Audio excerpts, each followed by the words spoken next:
Hey guys, my name is Luke, and in this video we will be talking about the thing you need to know if you want to actually improve your English fluency. And this is actually a very, very important thing. But before we get started, make sure to subscribe, like this video if you like it. If you don't like it, then you know what to do. And also check out my other videos and my courses in the link in the description. All right, let's get started.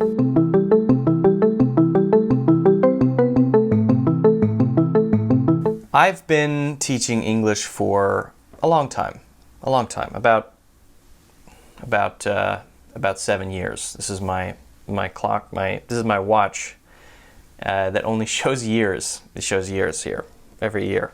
It's invisible. And it doesn't exist. Anyway, so you can imagine, since I've worked with so many students, you can imagine that I've seen what really helps students get better at English and what doesn't. Basically, there is one thing that separates people who improve quickly from people who don't. And that thing, I'm not going to make you wait until the end of the video. That thing is awareness. Awareness. If you can't notice what's wrong with your English, how can you get better? But the problem is, most people don't notice what's wrong with their English. And so they just keep making the same mistakes again and again. But then someone like me comes along and says, oh, there's a problem. And then they say, oh yeah, I didn't notice that. Well, if you could notice it yourself, then you wouldn't need someone like me to notice it for you. Awareness is ridiculously important. It almost makes me angry. It's so important. That's how important it is. It makes me a little upset. I'm getting a little hot. Well, what would you do if you're so smart? So many people just think, well, keep doing what I'm doing. But what you're doing, if you just keep doing what you're doing is making your habits deeper and deeper and deeper, which makes it then even harder to improve your English. So it's a big problem, and we need to know how to become more aware. So that's what we're going to talk about in this video. I'd like you to just tattoo this one on your brain. Awareness leads to better habits, and then habits leads to fluency. Awareness leads to better habits, and then habits leads to fluency. If you don't have the first, you can't have the second. If you don't have the second, you can't have the third. Isn't that simple? Isn't it simple? So why do so few people focus on this?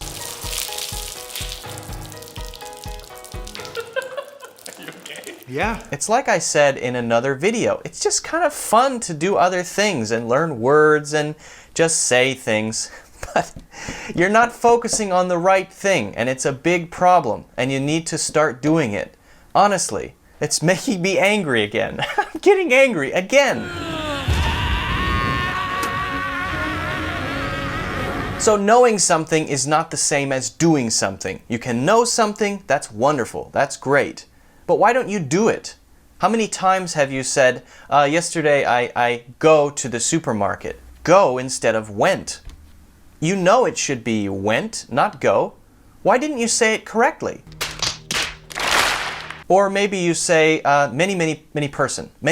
You know it's people, not person. Why did you say it incorrectly? Why did you make that mistake? You know the right answer.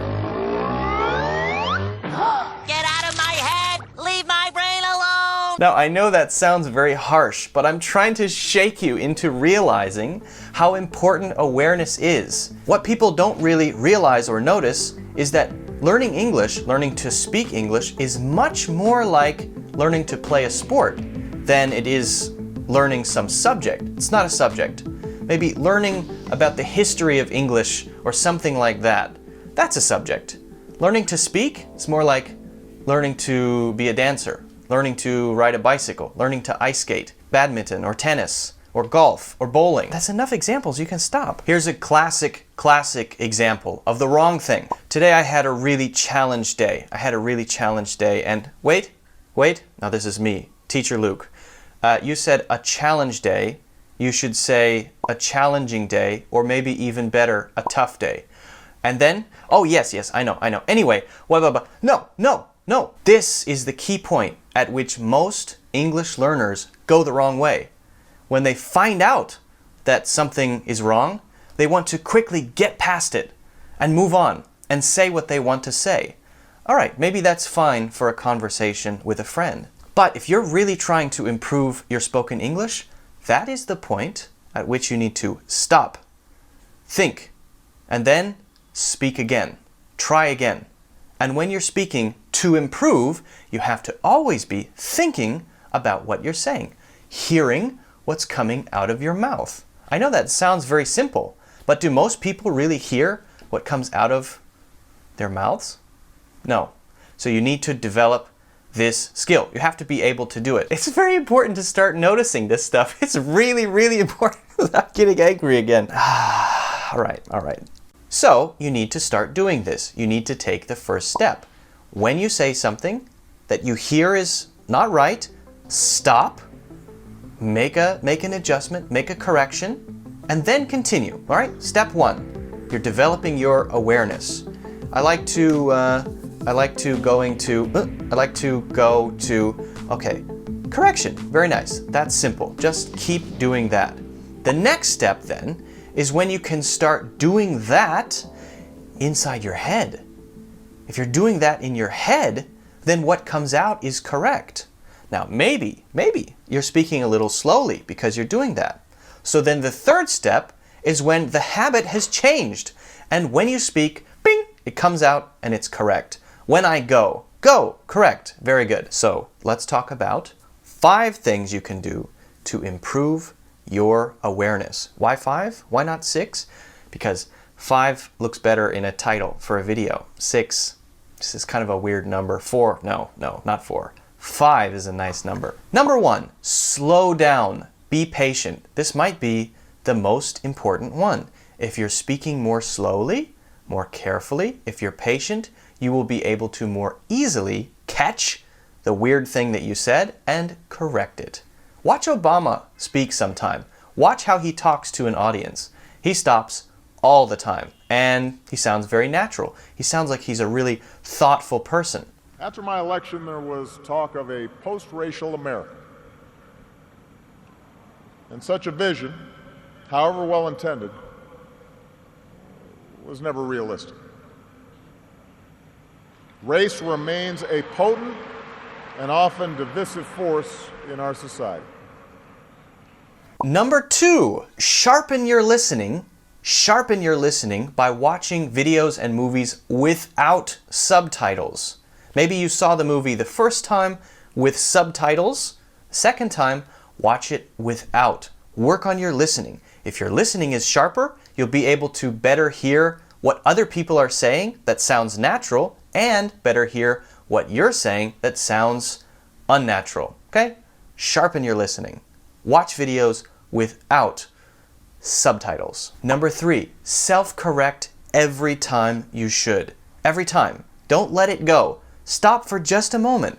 Make the simple correction, go, not going, or going, not go. And then move on. Get into that habit.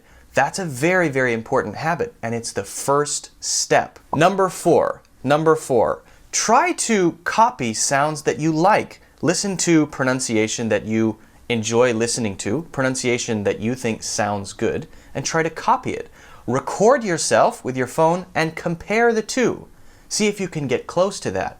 By copying the sounds, you're again sharpening your listening and making yourself more aware of different sounds and how your voice sounds compared to someone else's. If you like my voice, fine. If you hate my voice, maybe watch something from the BBC or whatever. Just find something you like to listen to and try to copy it. It will force you to be more aware. Number 5. Talking a lot allows you to create better habits. If you barely talk, you're not going to get better. You're not going to build better habits. You wouldn't try to learn how to ice skate and only do it once, right? You'd do it a lot so that you got used to it, and then you'd be able to comfortably skate around on the ice. Yeah, everybody knows that, but we don't think about it that way when it comes to speaking a language. Why not? We should. Even if you're talking in front of a mirror, some people find it effective to speak in front of a mirror because you're faced with yourself. And I know that can be scary, especially if you have a big pimple right here, right? That can be very, very scary. You want to pop it.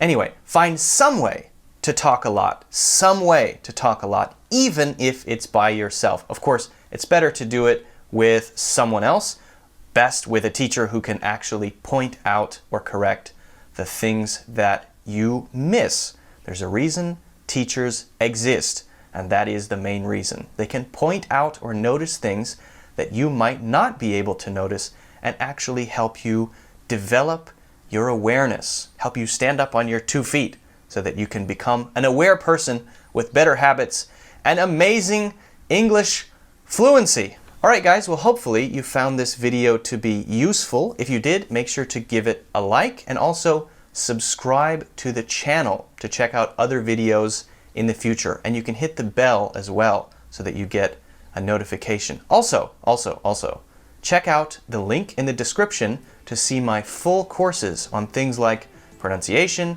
fluency, and how to think in English, okay? Leave a comment below. Let me know what things you think you need to be more aware of. Maybe we can talk about it. I might be able to give you some more tips. Okay, I'll see you next time. Actually, no, you'll see me next time. I'm looking at a camera, so I won't see you, but you'll see me. Anyway, see it. Bye.